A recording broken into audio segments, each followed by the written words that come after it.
ঈমানদারের ঘরে আমাদেরকে প্রেরণ করলেন।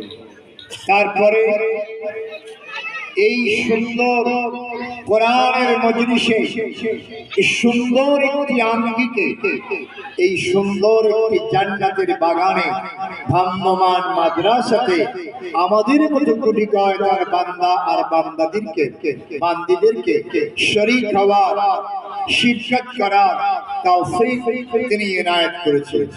তাই সেই মাবুদের দরবারে অত্যন্ত বিনীতভাবে বিনয় অবনত চিত্তে জোরে সোরে আবেগপ্রসূতভাবে আমরা শুকরিয়া আদায় করছি, কালিমাতুশ শুকর আদায় করছি।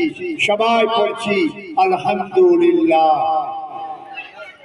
এই ভাইরা বোঝা যায় না কথাটা?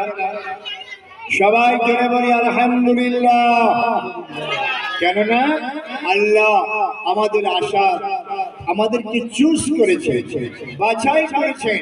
অন্যেরা অন্য জায়গায় গুনাহের কাজের মধ্যে নিমজ্জিত, আর আমরা ইনশাআল্লাহ যে নবী আসার পরে এমন একটা যুগ ছিল যে যুগের মানুষেরা শোষণ, বঞ্চনা, ত্রাস, হিংসা, হত্যা, তাণ্ডব লীলাতে লিপ্ত ছিল, যারা সুদ ভিত্তিক অর্থনীতিতে বিশ্বাসী ছিল, যারা নারী সতীত্বের জম ছিল। এক কথায় সারা পৃথিবী তখন পৃথিবীর পাপের পঙ্কিলতারা ভক্তি নিমজ্জিত জাতি ছিল, যাদের কাছে নারী কোনো সম্মান ছিল না, বড়দের কোনো সম্মান ছিল না। মারামারি হানাহানি করা, বিয়ে করার জন্য কার মা, কার বোন, কার বউ কোনো দেখার দরকার ছিল না।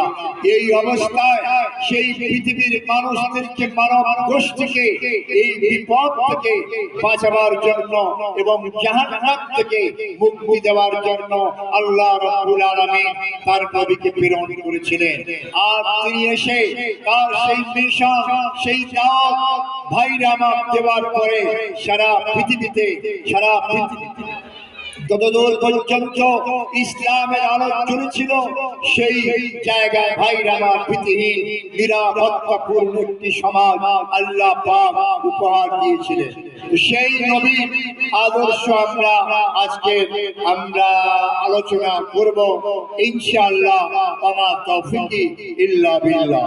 তাই যারা বাইরে আছে ভাইরা আমার, দেখেন তকদিরটা ফোটাবেন। এখন আপনারা আসবেন না, আর অন্য সময় একটু ছাড়া হয়ে যাবে না, ছুটে ছুটে আসবে। তো ভাইরা আমার কথা হলো গো, সবচাইতে দামি হলো